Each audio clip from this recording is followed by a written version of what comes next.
sorry to interrupt your work, but you're making a serious mistake. Huh? With reindeer, I mean. You're putting Prancer where Descher should be. And Blitzen should always be on my right-hand side. He should, huh? Yes, and another thing. Donna's antlers have 4 points instead of 3. But I don't suppose anyone would notice that except me. No, I don't suppose so. Say, who are you? My name is Kringle. Kris Kringle. Well, glad I could be of help. Goodbye.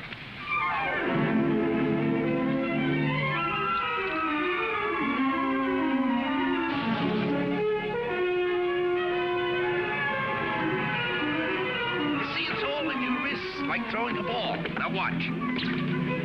See? Mrs. Walker, that new Santa Claus you hired is wonderful. Where'd you find him? We answered the ad along with 100 others. He is good, isn't he?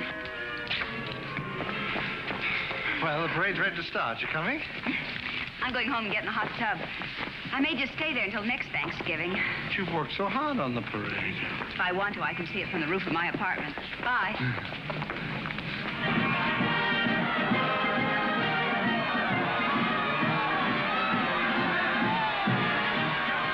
Look at that big baseball player.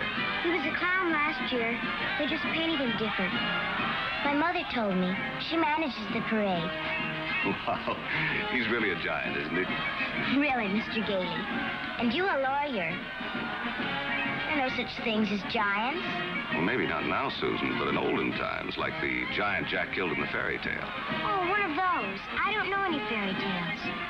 You mean your mother or father never read you any?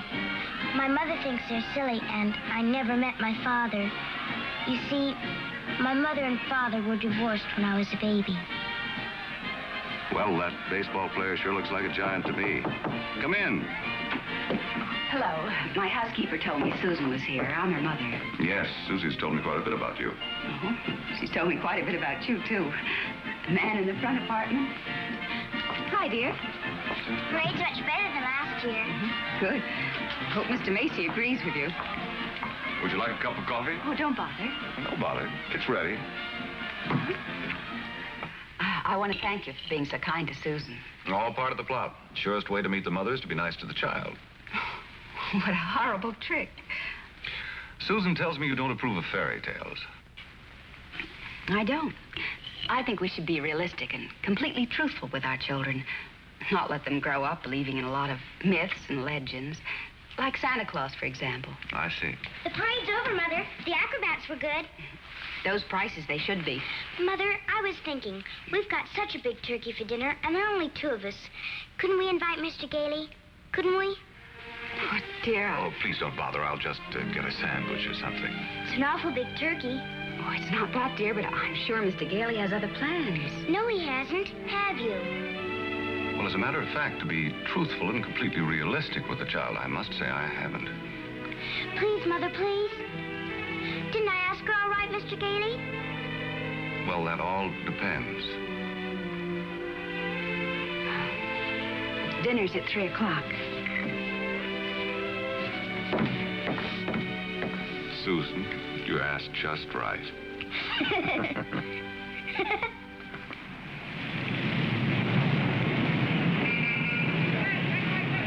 Before those screaming brats arrive, I want to give you a few pointers on how to be a good Santa Claus. Go ahead. Now, here's a list of toys we have to push. You know, things we've overstocked. You'll find that a great many children are undecided as to what they want for Christmas. When this occurs, you immediately suggest one of these items. You understand? I certainly do. All right, here they come. You get up there and go to work and memorize that list. And remember, be jolly. You're working for Macy's. Imagine that. Making a child take something he doesn't want just because he bought too many of the wrong toys. That's what I've been fighting against for years. And what's that, Pop? Trying to commercialize Christmas. And a Merry Christmas to you. Now then, what's your name, little boy? Peter. And what do you want for Christmas, Peter? I want a fire engine just like the big ones, only smaller. It's got real hoses and squirts real water. I won't do it in the house, only in the backyard, I promise. Now, Peter, I see you're a very good boy, so you'll get your fire engine. You see, I told you to get me one. Yes, dear. Well, look, you wait right over there. Mommy wants to thank Santa, too. What do you mean by saying a thing like that? I've been all over town trying to find that kind of of a fire engine. Macy doesn't have one. Nobody's got one. But you can get those fire engines at the Acme Toy Company on West 46th Street. Only $4.50. Wonderful bargain. Oh, I follow the toy market pretty closely. Macy's sending other people to other stores? Well, the important thing is to keep the children happy. Whether Macy's or somebody else sell the toy, that doesn't matter, does it? Don't you feel that way? Me? Sure, but I didn't think Macy's did. I don't get it. I just don't get it. Oh, yes, we have skates. Nice, shiny skates, and they're very good indeed. But I don't think they're the kind of skates you want. Now, they have really wonderful skates at Gimbals. Gimbals? The sales lady said I was to speak to you. You're the head of the toy department. Yes, ma'am, yeah. Well, look, I want to congratulate you on Macy's and this new stunt you're doing, sending people to other stores. To think that a big store like this puts the spirit of Christmas before the commercial. I haven't done much shopping here before, but from now on, I'm a regular Macy customer. Gimbals? And when you come to see me at Macy's, I shall tell you all about the wonderful toys. This seems awful silly, Mr. Gailey. Well, maybe you'll feel differently after you've talked to Santa Claus. Goodbye, and Merry Christmas. Now, what's your name, little girl? Susan Walker, what's your name? Mine, Kris Kringle. I'm Santa Claus. You don't believe that, do you? You see, my mother is Mrs. Walker, the lady who hired you. But I must say, you're the best-looking one I've ever seen. Thank you. Your whiskers don't have those things that go over your ears. That's because they're real, just like I'm really Santa Claus. Go on, pull them. Go on, go ahead, pull. That's it. And what do you want me to bring you for Christmas? Nothing, thank you. Whatever I want, my mother will get me. Sensible and doesn't cost too much. Susan, dear, I think you've taken up enough this gentleman's time. Your maid had to go home. Her mother sprained her ankle. She asked me to bring Susan down here for you. Yes, she phoned. I thought as long as we were here, we might as well talk to Santa Claus. He's a nice old man, Mother. And his whiskers are real, too. Yes, dear. A lot of old men have real whiskers like that. Susan, if you'd like to go over and look at the dolls, I'll be with you in just a minute. I want to talk to Mr. Gailey. I didn't think there was any harm in saying hello to the old gent. I'm sorry. Well, I think there is harm. I tell her Santa Claus is a myth, and you bring her down here to meet a very convincing old gentleman with real whiskers. What's wrong with that? By filling her full of fairy tales, she'll grow up to believe life is a fantasy instead of a reality. She'll keep waiting for Prince Charming to come along, and when he does, he'll be a... We were talking about Susie, not you. Whether you agree with me or not, I'll have to ask you to respect my wishes.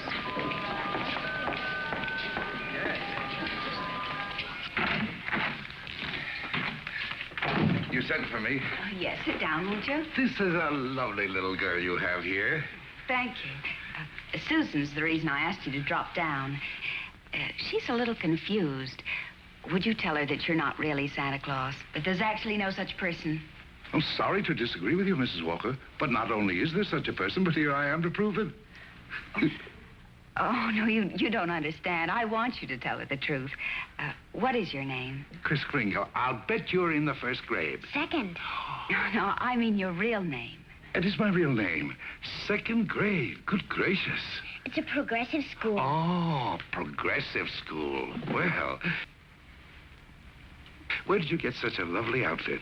Macy's. We get 10% off. Susan, would you go in and talk to Mrs. Adams for a minute? All right. Goodbye, young lady. Hope I see you again soon. I hope so, too. Bye. Kris Kringle. Address, Brooks Memorial Home for the Aged. If you care to call them and ask for Dr. Pierce, he'll be happy to confirm it.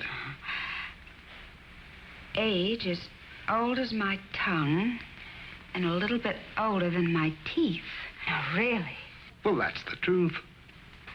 Next of kin, Donna, Blitzen, Prancer. And Dancer.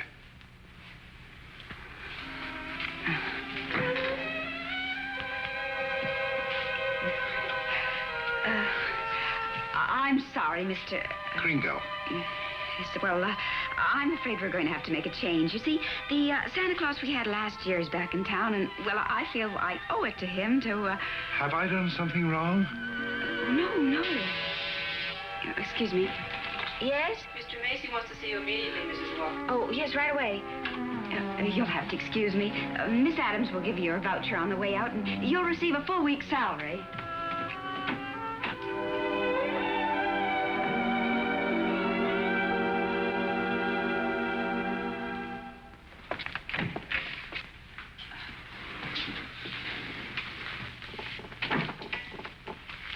Now, about that new sales policy that you two seem to have initiated. It would have been better to clear it with the sales department first, don't you think? Mr. Macy, Macy's Santa Claus sending customers to Gimbel's. Preposterous. What? Yet, we cannot quarrel with success. Telephone calls, telegrams, over 500 parents expressing their undying gratitude to Macy's. So as a result, I've decided to make this the new sales policy for the entire store. If we haven't got what a customer wants, we'll send him where he can get it. In this way, Macy's will be known as the store with a heart. The store that puts public service ahead of profits. And consequently, of course, we'll make more profits. Well, I just want to express our appreciation and to tell you that in your Christmas envelopes, there'll be a more practical expression of our gratitude. Thank you, Mr. Macy. That'll be all. Thank you. Oh, and tell that wonderful Santa Claus of yours that I haven't forgotten him either. No, never mind. I'll tell him myself. In the morning.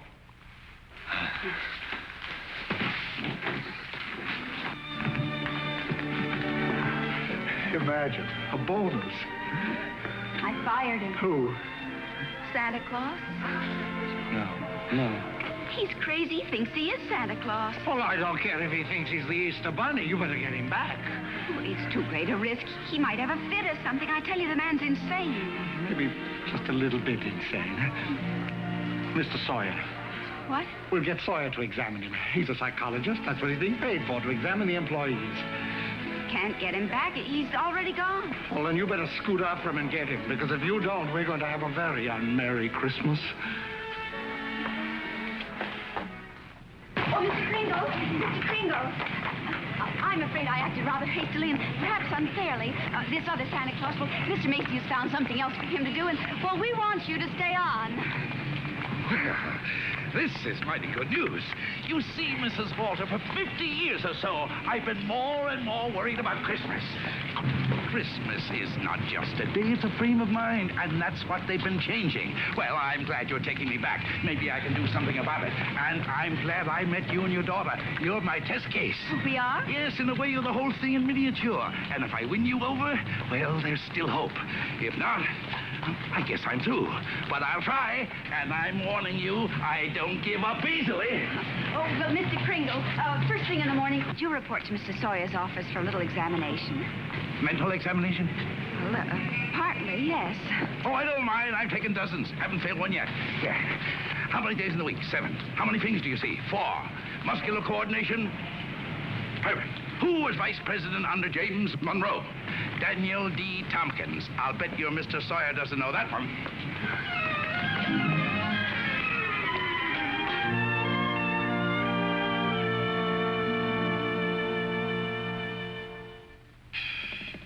How much is 3 times 5? You asked me that before. I'm conducting this examination. How much is 3 times 5? Same as it was before. 15. You're rather nervous, aren't you, Mr. Sawyer? Do you get enough sleep? My personal habits are of no concern to you. Oh, I'm sorry. It's just that I hate to see anyone all tied up. How many fingers do you see? 3. You bite your nails, too? I want you to stand up straight with your arms extended. Muscular coordination test. Surely I'll be glad to. You know, very often nervous habits like yours is caused by insecurity. Are you happy at home, Mr. Sawyer? That will be all, Mr. Kringle. The examination's over. You may go. And it may interest you to know that I've been a happily married man for 26 years. Oh, I'm delighted to hear it. Bye. Your wife, Mr. Sawyer? What else? Agnes, how many times have I told you not to bother with the office? No, I give you a perfectly liberal allowance. If that fat, stupid brother of yours would get a job, you wouldn't have to be pestering me all the time. Not a penny. How long have you known him, Dr. Pierce? Well, he wandered into the home about 8 months ago. Looked the place over and said, well, it'll do. Just stayed on. Has he ever told you his real name? He said he was Kris Kringle. We never pressed him further. Mrs. Walker, after giving that man a comprehensive examination, it's my considered opinion he should be dismissed immediately. Dr. Pierce, Mr. Sawyer. Excuse me, didn't Kris answer the questions correctly? Well, yes, he did, but there was a complete lack of concentration. There's no doubt about it, he should be placed in a mental institution. Wait a minute. People are institutionalized to prevent them from hurting themselves or other people. His is a delusion for good. He only wants to be friendly, helpful. Mrs. Walker, naturally I cannot discharge this man. So when he begins to exhibit his latent maniacal tendencies, which I assure you he will, the responsibility will be entirely yours. Oh, Dr. Pierce, if there's the slightest possibility of trouble, Now, what trouble could Kris possibly get into? No? Well, coming to work, for instance, a policeman might ask him his name. Now, you know that would get him into a fight. Well, that could be avoided easily enough.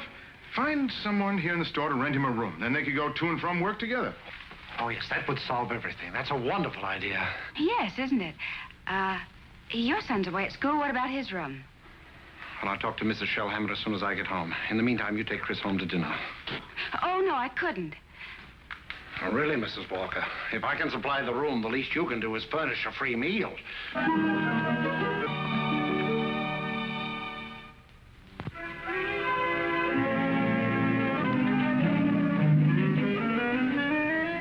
What sort of games do you play, Susan? I don't play much with the children. They play silly games. They do. Like today, they were playing zoo, and all of the children were animals. Homer was supposed to be the zookeeper. He said, "What kind of an animal are you?" I said, "I'm not an animal. I'm a girl." He said, "Only animals allowed here. Bye." Oh, that's too bad. Sounds like a wonderful game to me. Of course, to play it right, you've got to have imagination. Do you know what imagination is? That's when you see something and it's really not there. Well, yes. But I believe imagination is a place by itself. Yeah, you know, like, well, you know the British nation and the French nation. Well, this is imagination. Say, how would you like to make snowballs in the summertime? Or drive a bus down Fifth Avenue, Or be the Statue of Liberty in the morning, and in the afternoon, a flock of geese flying south? Well, the first place, you'd have to learn to pretend. That's imagination. Now, the next time they play zoo, you tell Homer you're a monkey. But I don't know how to be a monkey. I'll show you. Now, stand up. First, you bend way over. That's it. Keep your arms loose. Now, then you scratch. On the contrary, the firm of Hazlitt, Sherman, and Hazlitt has been very good to me. But being an exceptional lawyer, I want to open my own office. Naturally. We're having our first lesson in pretending, and we're doing pretty well, too. She'll be having nightmares for weeks. But you'll be having a lot of fun in the daytime. Hello? Oh, Mr. Shellhammer, that's fine. The Shellhammers have a room for you. That's very kind of them, but I've accepted Mr. Gailey's offer to stay with him. Mr. Gailey. I'll get the meat. Oh, thank you, Mr. Shellhammer, but it seems he's made other arrangements. Yes, well, goodbye. Well, here we are. Steak. No, it's venison. A friend of mine at the office gave it to me. What's venison? Oh, deer meat. If you don't like it, I have eggs for you. Could I have eggs, too? Venison, you know, I couldn't. Oh, I forgot. Well, there must be something you want for Christmas. Something that even your mother doesn't know about. Why don't you give me a chance? All right. Good. That's what I want for Christmas. A doll's house like this? No, a real house. A real house? If you're really Santa Claus, you can get it for me. And if you can't, just a nice man with a white beard like Mother says. Well, just because every child doesn't get his wish, that doesn't mean there isn't a Santa Claus. That's what I thought you'd say. But what could you possibly want with a house like this? Live in it with my mother. You have this lovely apartment. But I want a bad backyard in a swing and she can't get it, huh? I didn't say that. Well, it's a tall order, but I'll do the best I can. May I keep this? Mm-hmm. Good night, Susan. Good night.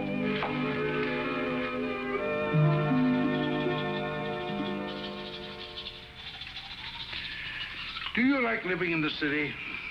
Oh, it's all right. I'd kind of like to get out in the country sometime, though. Not a big place, just one of those junior partner deals in Manhattan. I know the kind you mean. One of those colonial houses. Or Cape Cod. I've been thinking about Mrs. Walker. You know, like a lot of divorced women, she's determined that no one will ever hurt her again. With a little more effort on your part, she might be made to crawl out of a shell. You know, those two are a couple of lost souls. It's up to us to help them. I'll take care of Susie if you'll take care of her mother. It's a deal. Good. You ready? Oh, no, you don't. I'm not going to be cheated that way. All my life I've wondered, and now I'm going to find out. I'm going to learn the answer to the question that's troubled the world for centuries. Does Santa Claus sleep with his whiskers inside or out? Always sleep with them out. Cold air makes them grow.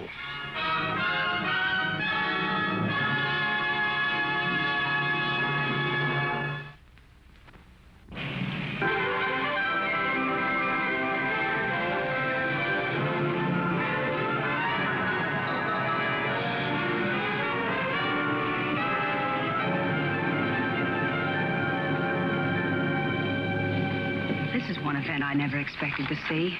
Two can play at this game, Mr. Macy. If Gimbel's hadn't got what the customer wants, we'll send him over to Macy's. It'll be a pleasure, Mr. Gimble.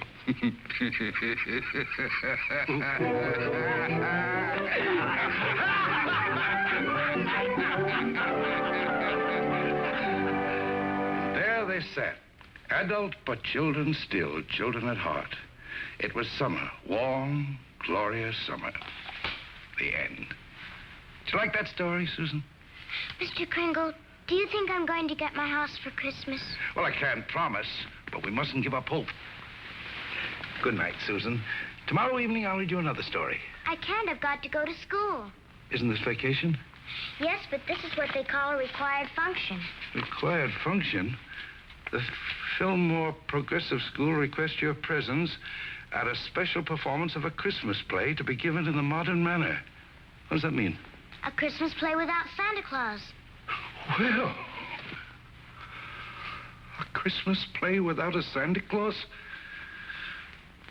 The performance will be followed by a short address. Subject, exploding the myth of Santa Claus. The guest speaker will be Mr. Albert Sawyer.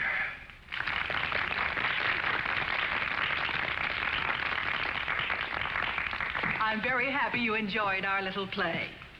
And now it gives me great pleasure to introduce our old friend, Mr. Albert Sawyer.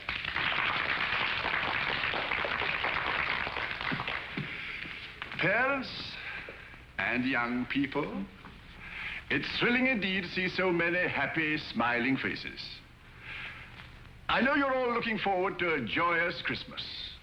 But as those of you in this intelligent group know, this is going to be a Christmas without Santa Claus. Such a person as Santa Claus, St. Nicholas, or Kris Kringle does not exist. Never has existed and never will exist. This silly old man in his red suit represents the wishful dreaming of all people. He's the all-giver, the generous father. Mature adults who keep this myth alive are clinging to childish fantasies and show themselves afraid to face realities. People who play Santa have a strong feeling of guilt.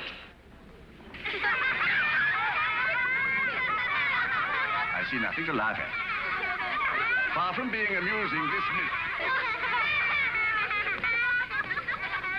Far from being amusing... Far from being amusing, this myth is actually harmful. Only stupid old men prancing around in white whiskers keep this ridiculous myth alive. Now he's gone too far.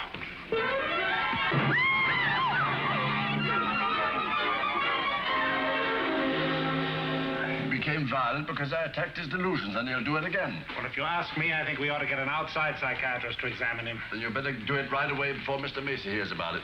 Oh, that's right. You explain it to Mr. Kringle. After all, you're his Oh, friend. no, I can't. Well, I've grown very fond of him, and this is going to hurt him deeply. I just can't. All right, what can we do? I think I have it. You tell Kringle Mrs. Walker wants him to leave at once in order to have some publicity pictures taken with the mayor.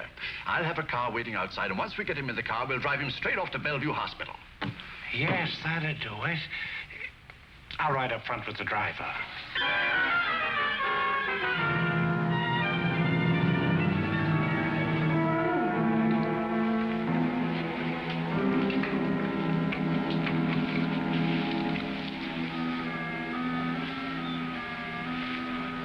Hello, Kris.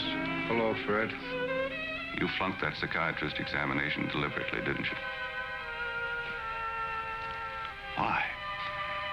I had great hopes, Fred. I had a feeling that Mrs. Walker was beginning to believe in me. Now I know she was only humoring me all the time. Mrs. Walker didn't know anything about taking pictures with the mayor. That was Mr. Sawyer's idea. It isn't just Mrs. Walker. Take Sawyer. Contemptible, deceitful, dishonest. But he's out there, and I'm here. If that's normal, I don't want it. But you can't just think of yourself. What happens to you matters to a lot of people. People like me who believe in you and what you stand for. People like Susie, who are just beginning to. Kris, you can't let them down. You're right. Let's get out of here. Now, wait a minute. You flunked that examination, but good. Yes. I said our first president was Calvin Coolidge. Oh, but you can fix that. You'll think of something. Now, take it easy. A judge is going to be asked to sign papers committing you to a mental institution. The only chance would be to prove you legally sane at a public hearing. Good. I can think of nothing better. Don't you see? That will settle the question once and for all.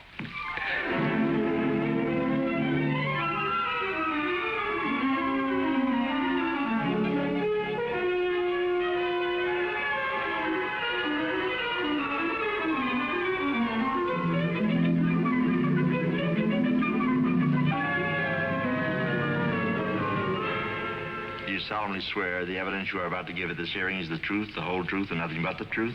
I do. Good morning, Your Honor. Good morning. You may proceed, Mr. District Attorney. My name's Thomas Mara. What's yours? Kris Kringle. Oh. Where do you live? That's what this hearing will decide. It's a very sound answer, Mr. Kringle. Thank you, Your Honor. Tell me, do you really believe that you're Santa Claus? Of course. The state rests, Your Honor. In view of this statement, do you still wish to put in a defense, young man? I do, Your Honor. I'm fully aware of my client's opinions. In fact, that is the entire case against him. But Mr. Kringle is not sane because he believes himself to be Santa Claus. An entirely logical assumption, I'm afraid. Not necessarily, Your Honor. You believe yourself to be Judge Harper, yet no one questions your sanity because you are Judge Harper. Mr. Kringle is the subject of this hearing, not me. Exactly. So I intend to prove that Mr. Kringle is Santa Claus.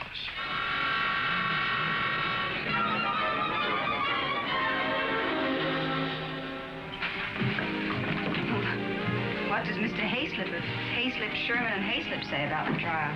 That I was jeopardizing the dignity of the firm, that I either dropped the case or they dropped me.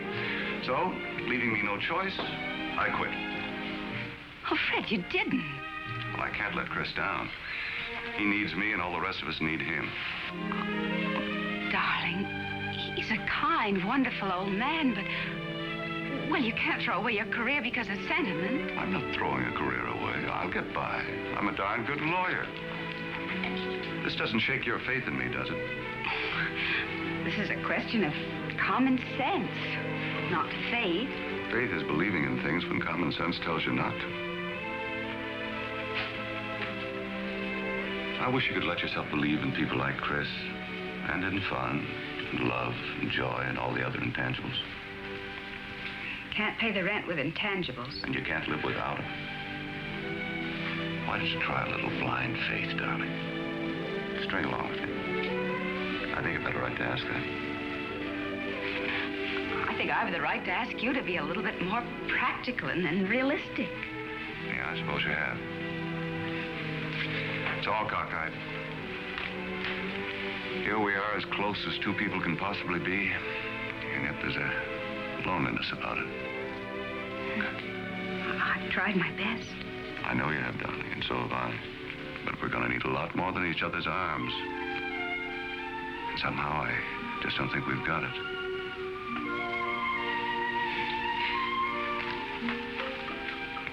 Funny. With all my common sense, I was just beginning to think this time it might work out. So was I, but... Can I help you trim the tree? Thanks, I can do it. Well, good night. Good night.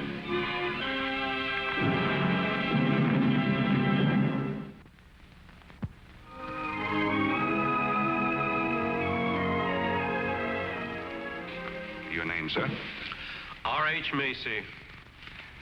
Do you recognize this man? Yes, he's an employee of mine, Kris Kringle. Do you believe him to be of sound mind? I certainly do. Mr. Macy, you're under oath. Do you really believe that this man is Santa Claus?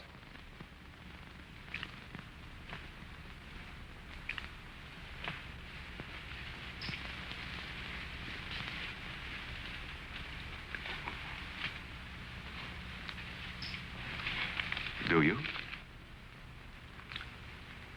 I do. That is all.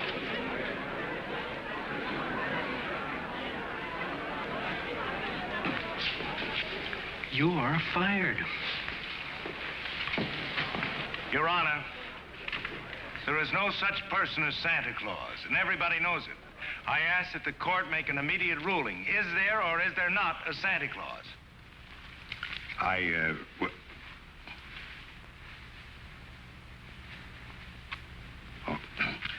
This court will take a short recess to consider the matter. I don't care about the law. I'm talking about politics. You go back in there and rule that there's no Santa Claus, we won't be even able to put you in the primaries. Charlie. I'm a responsible judge. How can I seriously rule that there is a Santa Claus? All right, go back in there and rule there isn't. The kids read about it, so they don't hang up their stockings. So what happens to all the toys that are supposed to be in them stockings? Nobody buys them. Oh, the toy manufacturers are gonna love that. What about the Christmas card makers, the candy companies? Oh, boy, are you gonna be a popular guy. And what about the Salvation Army? They got a Santa Claus on every corner.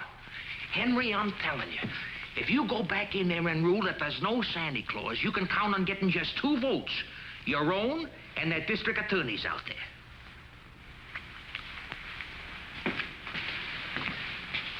One. District Attorney's Republican. The court will rise.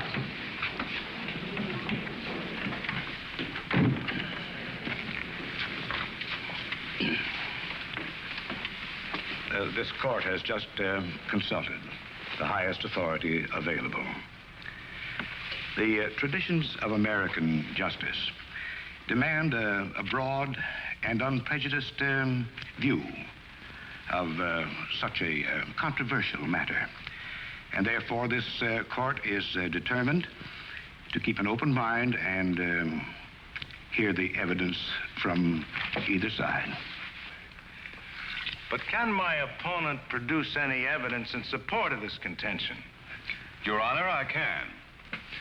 Will Thomas Mara take the stand? Who, me? Thomas Mara, Jr. Thomas Mara. Hi, Daddy.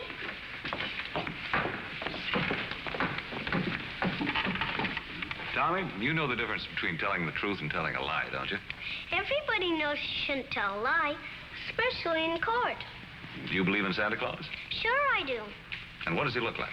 There he is, sitting over there. I object, Your Honor. Overruled. Tommy, why are you so sure there's a Santa Claus? Because Daddy told me so. Didn't you, Daddy? And you believe your daddy, don't you? Sure I do. Daddy wouldn't tell me anything that wasn't so. Would you, Daddy? Thank you, Tommy. Bye, Daddy.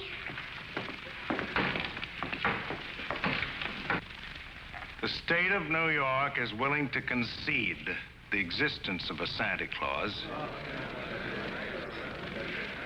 But I ask that Mr. Gailey produce authoritative evidence that Mr. Kringle is the one and only Santa Claus. Your point is well taken, Mr. Mara.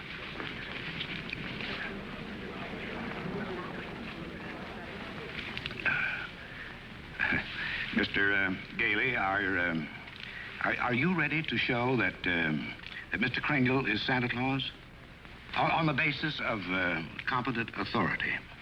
Not at this time, Your Honor. I ask for an adjournment until this time tomorrow. This court stands adjourned till 3 o'clock tomorrow afternoon. That's all ready.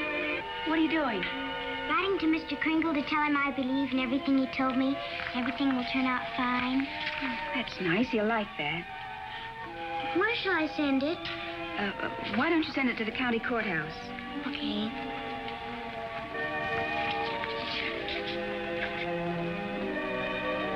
What did you write, Mother? I believe in you, too, Doris. Go take your bath now.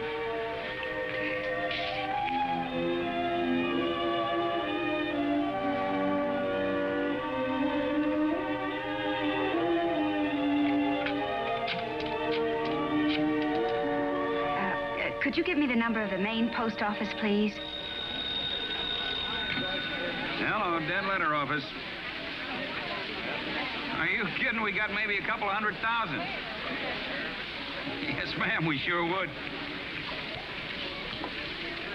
Hey, lady, that's not a bad idea. Thank you.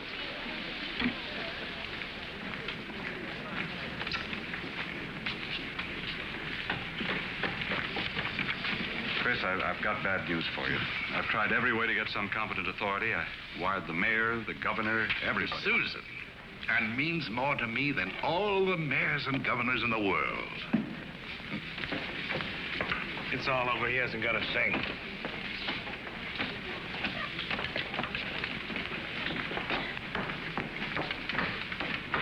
Your Honor, the defense has yet to produce one bit of authoritative proof that this man is really Santa Claus. And in view of the fact that it is Christmas Eve and we're all anxious to get to our homes, I ask that these commitment papers be signed without further delay. Mr. Gailey, have you anything further to offer? I should like to submit the following evidence, Your Honor. It concerns an official agency of the United States government.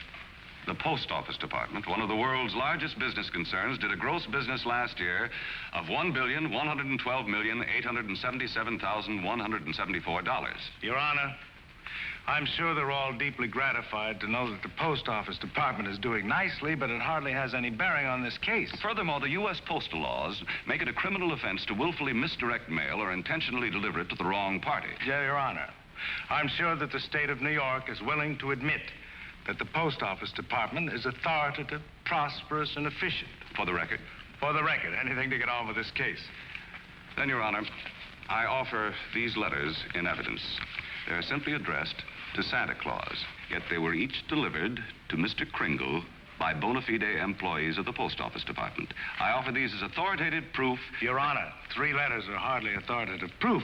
I have further exhibits, Your Honor, but I hesitate to produce them. Oh, I'm sure we'd all be glad to see them. Oh, yes, indeed. Put them on my desk. On your desk? Yes, yes. Very well, Your Honor.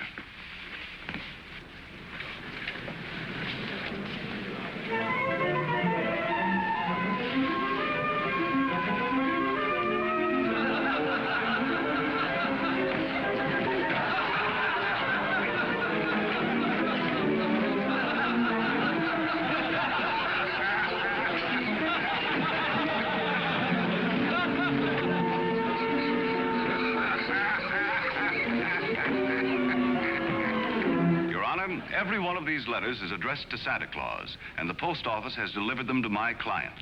Therefore, the United States government recognizes this man, Kris Kringle, as Santa Claus. If the United States of America believes this man is Santa Claus, then this court will not dispute it. Case dismissed. Thank you, Your Honor, and a Merry Christmas to you. And a Merry Christmas to you, Mr. Kringle. Oh, I got your note. It made me very happy. Oh, I'm glad, Kris. Won't you come to dinner tonight? I know. I'm working tonight. You see, it's Christmas Eve. Merry Christmas!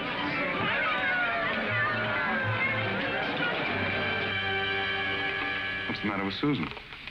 I think she misses Kris. Don't worry, young lady. Kris is bound to come. Didn't get my present, Uncle Fred. Why, darling, you got a lot of presents. Not the one I wanted. Not the one Mr. Kringle was going to get for me. What was that? It doesn't matter. I didn't get it. I knew it wouldn't be here, but I get a letter or something about it. Hello? Hello, Susan. Merry Christmas. Well, it wasn't really a promise. I said I'd do my best. You couldn't get it because you're not Santa Claus, that's why. Just a nice man with white whiskers like my mother says. And I shouldn't have believed you. Susan. Merry Christmas, Kris. I'm sorry Susan is disappointed in me. Oh, she'll be all right. Here's Fred. Merry Christmas. Where are you? Out at the home. Fred, we're giving a little party this afternoon. Will you bring Mrs. Walker and Susan out to help us celebrate? Of course I will. Now, you turn off the parkway at Seymour. Drive 3 blocks, then turn onto Ashley Drive. You'll see it on the right. Got it. Bye. Susan, I was wrong when I told you not to believe in Mr. Kringle. You must have faith in him. But he didn't get me that. That doesn't make sense, Mother. Oh, faith is believing in things even when common sense tells you not to. I mean, even though things don't work out the way you want them to the first time, you still gotta believe in people. I'll try.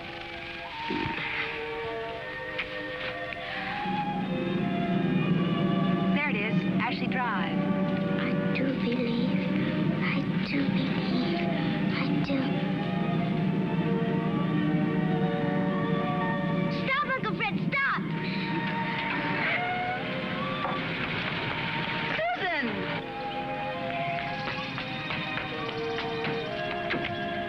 Susan!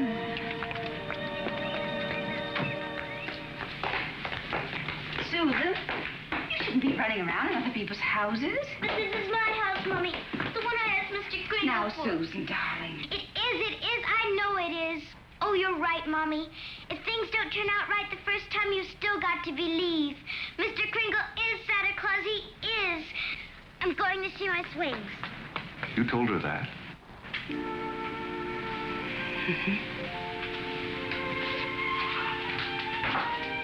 The house seems to be for sale. We can't let it down. Oh, Fred. Darling, I always believed in you. It's just my ridiculous common sense. Well, it even makes sense to believe in me now. I take a little old man and legally prove that he's Santa Claus. Now, you know.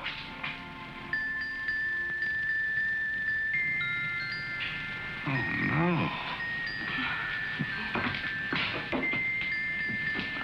Wait, it must have been left by one of the tenants.